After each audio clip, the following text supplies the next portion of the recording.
Today I'm looking at the Anbernic RG35XX. It's the second console I'm looking at this year in the $50 USD range. You'll be able to play up to PlayStation 1 on it, but where this console shines, it's with 8 bits or 16 bits game, or Game Boy or Game Boy Advance game, using the 4:3 screen. So let's dive in.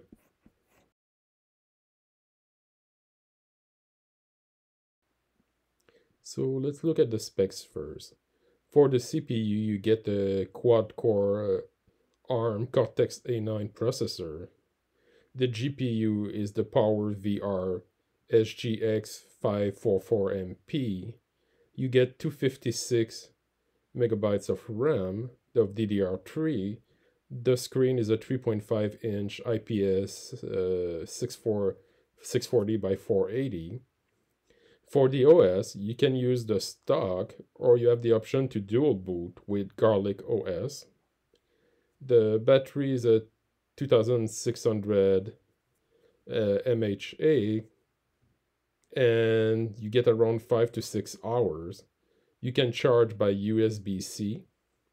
And for the connectivity, you get 2.4 wireless gamepad, and you get a HDMI output out. The unit we have is transparent purple. Let's talk about the hardware. The 3.5-inch screen is very bright and good quality. The build quality is also good, and Anbernic has been in the Retro NL console for a while. The console uses a dual SD card, one for the OS and one for the ROM. So if you use, like me, a 128 gig card, you can re-expand it after installing the dual OS because it only took 7 gig, and then you can put the ROM on the same card. Now, if you think that you will often want to upgrade or tweak the OS, then it's maybe a better idea to have the ROM on a different card. You have a HDMI port to plug the console on the TV, and you can use 2.4 GHz wireless controllers. Though I'm not sure if I would use it that way, even if I did it a lot with my Retroid Pocket 3 Plus, because the console is so small and ultra portable that I see me docking it less. The face buttons are good and the D-pad are great. I didn't have problem like the R36S while aiming at 45 degree in Contra. The home button works and the speakers are good for a mono speaker, way better than the R36S. The trigger also quieter than this console, but it still would get uncomfortable after a short period. Personally, I use it more to play turn-based game. So for big 3D PlayStation 1 game, I would probably prefer something with better shoulder button.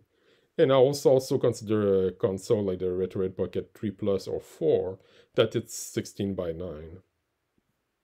Even if the buttons are quite small, it's good to have a reset button on the console.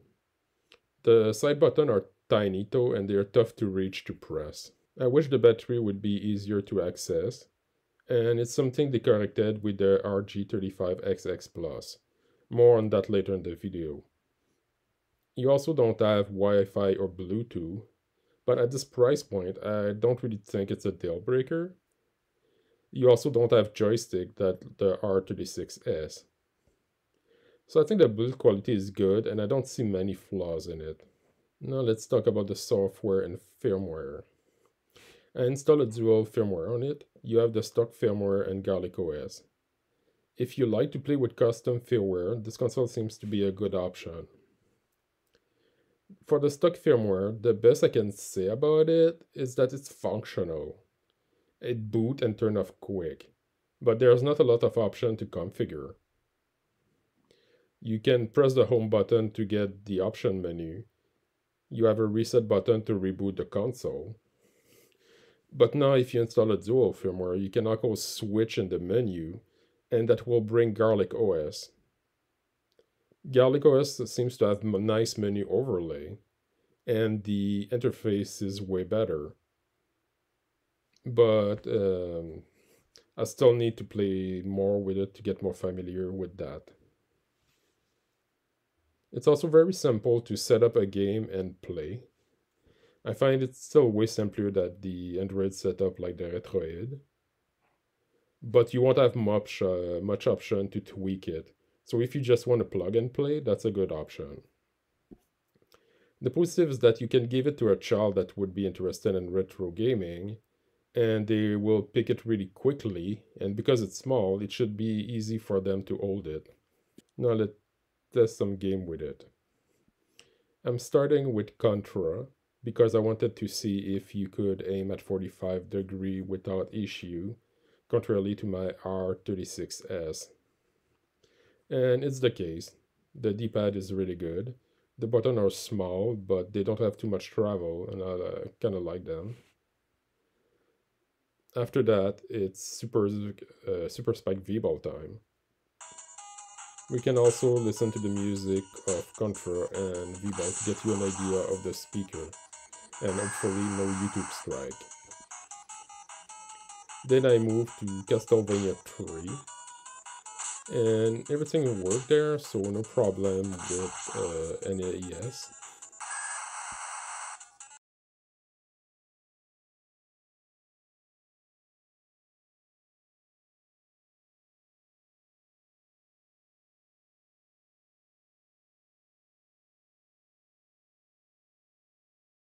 Then I moved to Yoshi Island for the SNES to make sure that the emulation is running fine.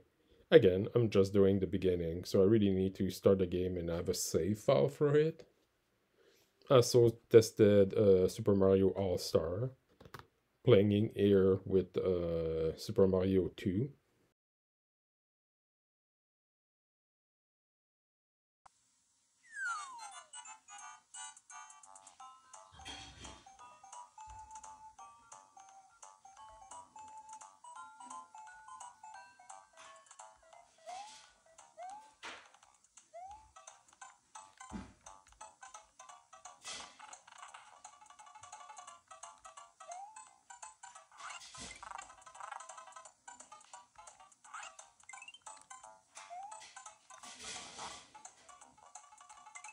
I then moved to the Genesis, playing some Street of Rage 2 and Sonic 2.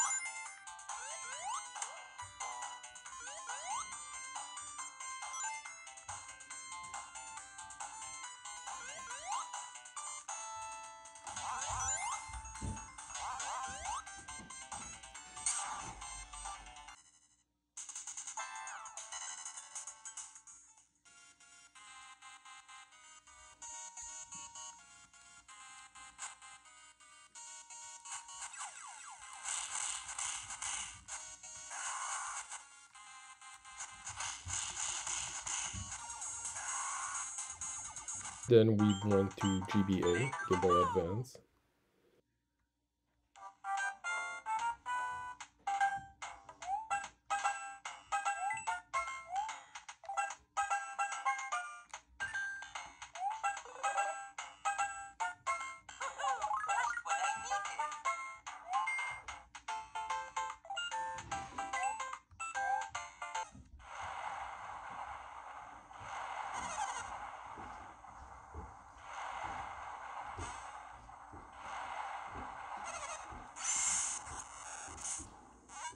I'll maybe prefer a bigger screen, and a 16 by 9 aspect ratio for PlayStation 1 and up, but it's still quite playable.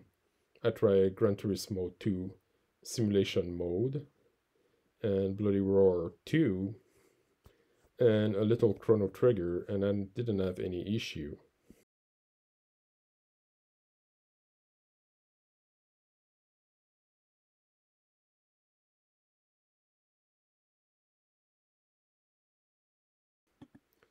So what is the conclusion here? Well, the RG35XX is a good console under $50 USD. It's bare bone. It will play games that are up to PlayStation 1. If you want a PSP N64 or Dreamcast, you'll need to check something like the R36S or the RG35XX Plus. And that's the main issue I have with the console now. The RG35XX Plus can be bought for $14 more, $15 more now at $65 USD. For that price, you get 1 gig of RAM, a better CPU, meaning that you'll be able to play 64-bit console. You get Wi-Fi and Bluetooth 4.2. The battery door is removable, and you get a bigger battery supposed to last up to 8 hours. So it's not that the console is bad, it's just that there are better options out there. And if you are looking, but at the same time, if you are looking for a casual, pocketable console for 8, 16-bit or Game Boy Advance, you will enjoy your time with this console. Thanks for watching.